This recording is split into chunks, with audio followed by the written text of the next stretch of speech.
Epictetus, the esteemed Stoic philosopher, emphasized the importance of surrounding oneself with individuals who inspire and bring out the best in us. You're likely familiar with the adage, you become the average of the 5 people you spend the most time with.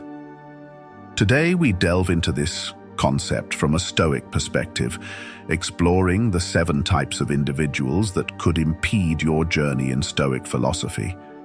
Additionally, we'll discuss strategies for navigating these complex relationships. To kick things off, we will be grateful if you could show your support by liking the video.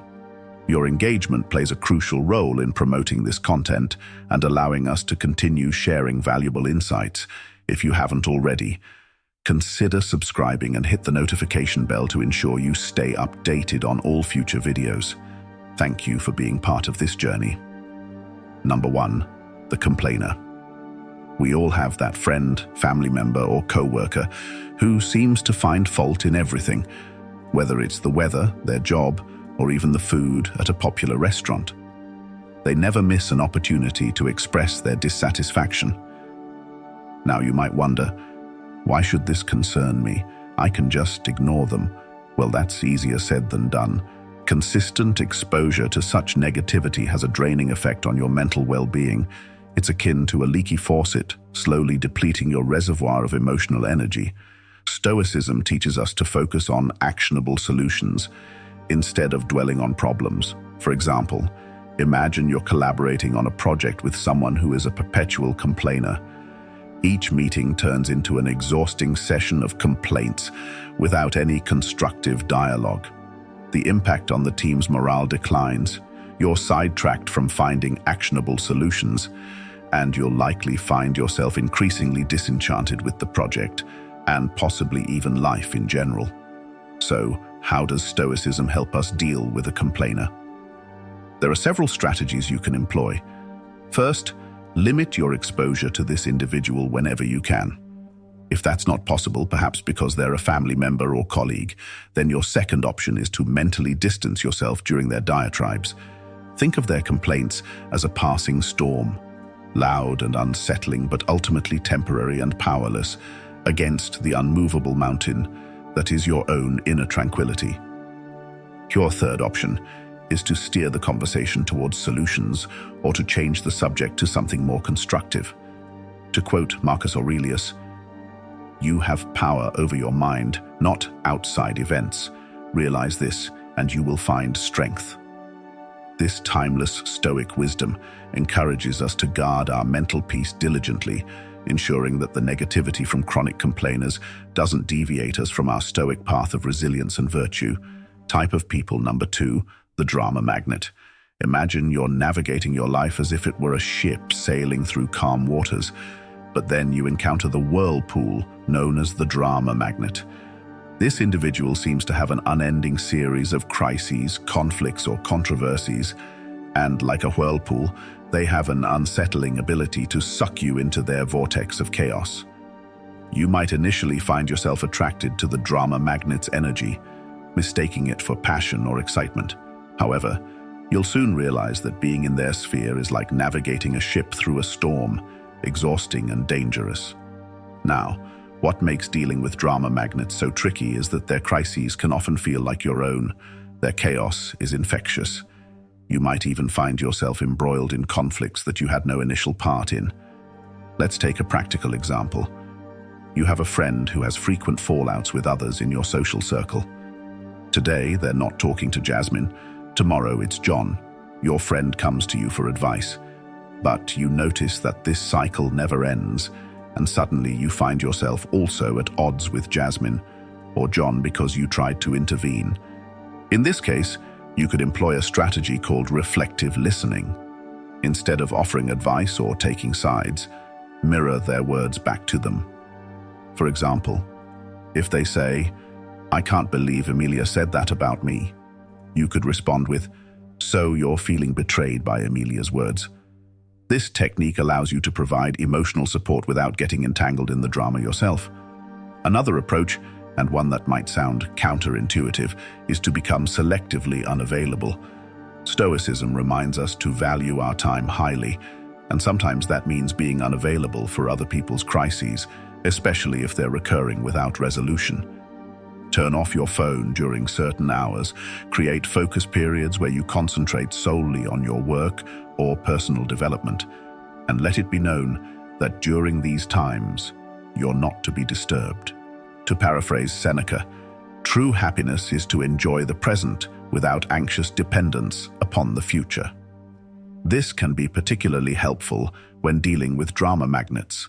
Instead of anxiously wondering what crisis will happen next, concentrate on the present moment where you have control. Enjoy your life and don't let it be disrupted by someone else's drama. Make it a point to sail your ship calmly, steering clear of whirlpools that threaten your voyage towards personal growth and tranquility. Type of people number 3, the naysayer. Picture this. You're an artist painting a canvas. Each brushstroke adds color, depth, and life to your vision. Enter the naysayer. They walk into your studio, glance at your work, and immediately begin to critique it. Are you sure about that color? That doesn't look realistic. You know, most artists never make it. Right here, their words, like strokes of gray paint, start to dull your vibrant canvas. This isn't your standard constructive criticism, which can be valuable. Instead, it's a persistent aura of doubt and negativity. For example, let's say you're excited about pursuing a new career path. You've done your research, spoken to professionals in the field, and maybe even taken a few preliminary courses. When you share your enthusiasm with the naysayer, they quickly list all the reasons it won't work out. The market is too competitive. Do you have the right skills? What if you fail? Soon enough, their doubts start to feel like your own, and the self-assured vision you had starts to wobble. Now, how do you deal with a naysayer, especially when they might be someone close to you? One unconventional but effective method is to ask them for advice, rather than just sharing your plans or aspirations. When people are put in an advisory role, they're less likely to attack your ideas outright and may offer more constructive feedback. Another method involves flipping the script through a technique called positive confrontation. Instead of absorbing their negativity, challenge them to think of solutions. If they say, "You'll never be able to switch careers at this stage," counter with, "Interesting perspective. How do you think someone could successfully make a career change?" This not only deflects the negativity, but also encourages a more constructive form of conversation. Remember the words of the Stoic philosopher Epictetus. We have 2 ears and 1 mouth so that we can listen twice as much as we speak. Listening doesn't mean absorbing everyone's negativity. It means discerning valuable input from mere noise. When the naysayers start to cloud your canvas with their shades of doubt, take a step back, listen, reflect, and continue painting your own life with the colors that speak to you. Don't let anyone turn your vibrant masterpiece into a dull gray landscape. Type of people. Number 4, the victim. Imagine life as a game of chess. Each player has the same pieces and the same goal: to checkmate the opponent's king. You think strategically, make some sacrifices, and take some risks. The victim, however, blames the board, the pieces, or even their opponent for every poor move they make. In their eyes, they're perpetually in checkmate not because of their choices, but because of some external force working against them. Their narrative is a never-ending tale of woe, with themselves cast as the helpless protagonist. I can't get ahead in my job because my boss dislikes me, or I can't get fit because I have bad genetics. It's crucial to note that some people face genuine hardships and systemic issues. However, the victim we're discussing uses their predicament as a permanent excuse, refusing to take any responsibility for their actions or lack thereof. You might find yourself entangled in their storyline, perhaps as the supporting character who constantly needs to rescue them. Let's say you've spent countless hours listening to a friend blame their endless string of failed relationships entirely on their ex-partners. Not only does this suck up your time, but it can also subtly encourage you to adopt a similar victim mindset in your own life. So what's your move when dealing with a victim? It might be tempting to become their savior, offering endless advice and emotional support, but the Stoics would caution against this. They'd recommend drawing a firm boundary to protect your own mental state. You could employ a technique known as compassionate detachment, show empathy and kindness, but don't try to rescue them from situations they need to navigate themselves. Offer a listening ear, but refrain from becoming their perpetual problem solver. Marcus Aurelius once said, "The best revenge is to be unlike him who performed the injustice." If you find yourself sucked into the victim's narrative, resist the urge to become one yourself.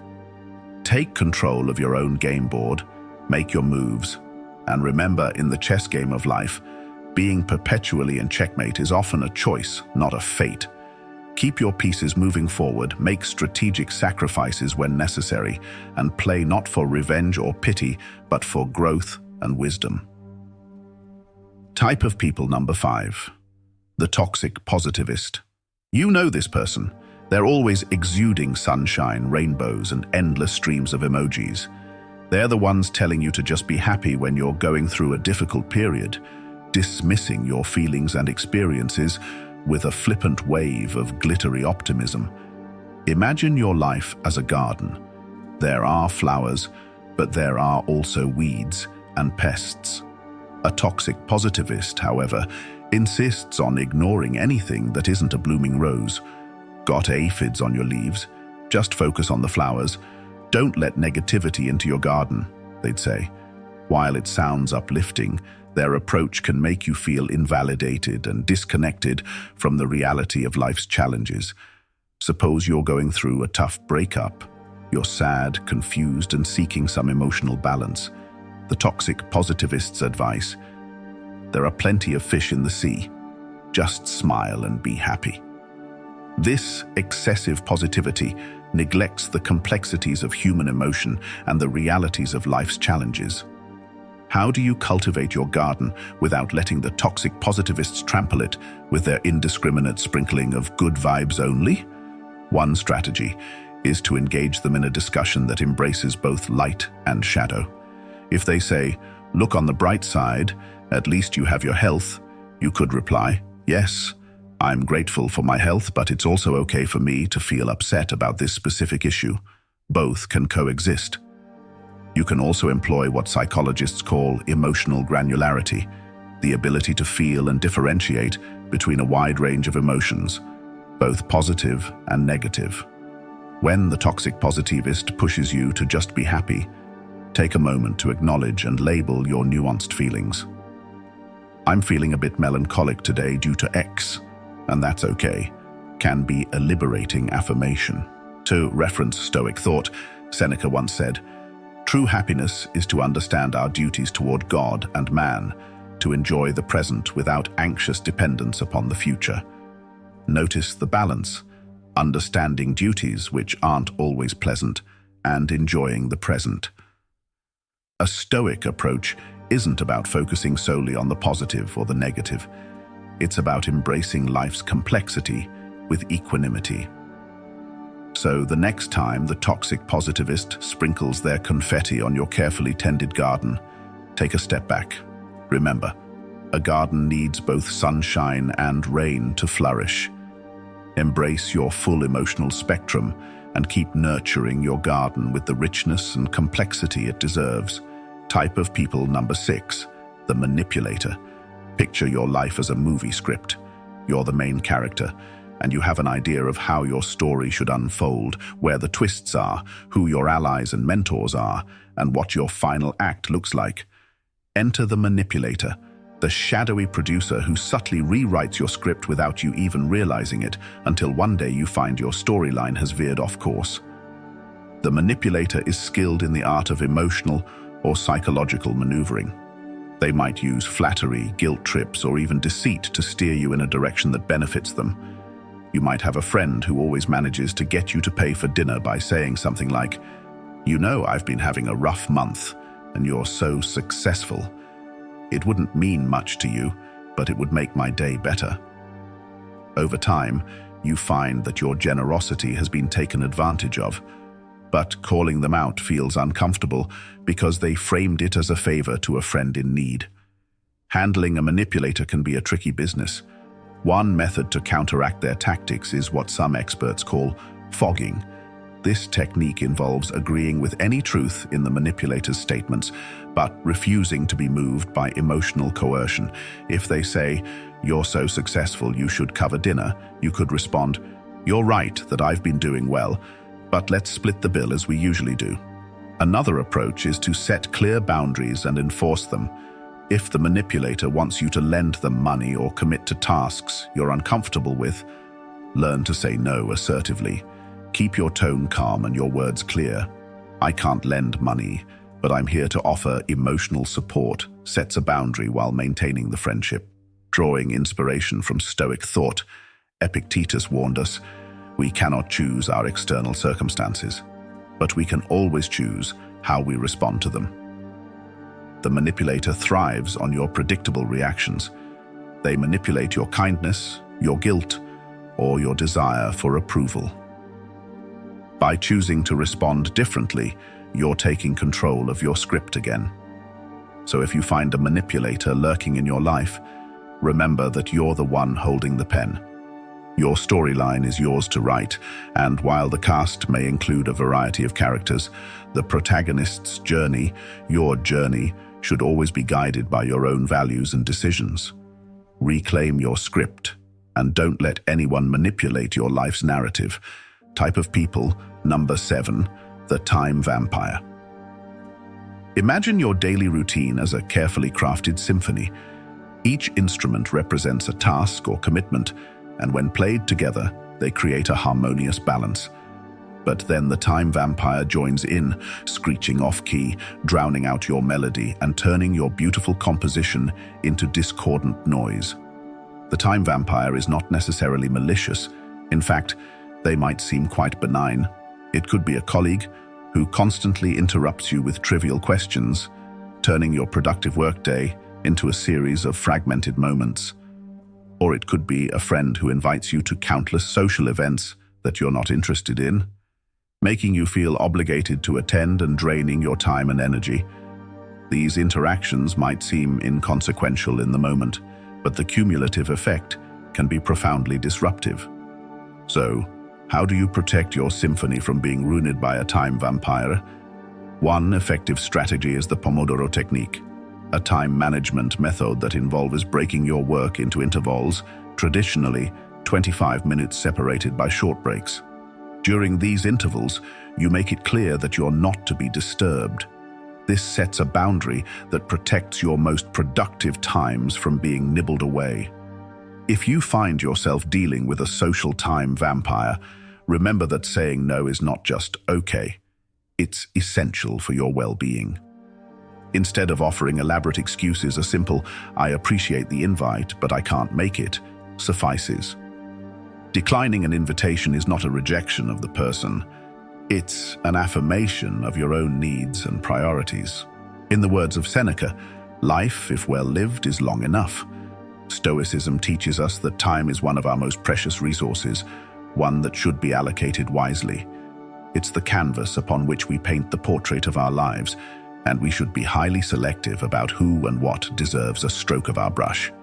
In the grand composition of your life, make sure each note, each instrument, each melody aligns with your greater purpose. Don't let the cacophonous intrusion of a time vampire throw your symphony into disarray. Hold the baton firmly and conduct your life with purpose, ensuring that every moment is a note well played in your harmonious masterpiece.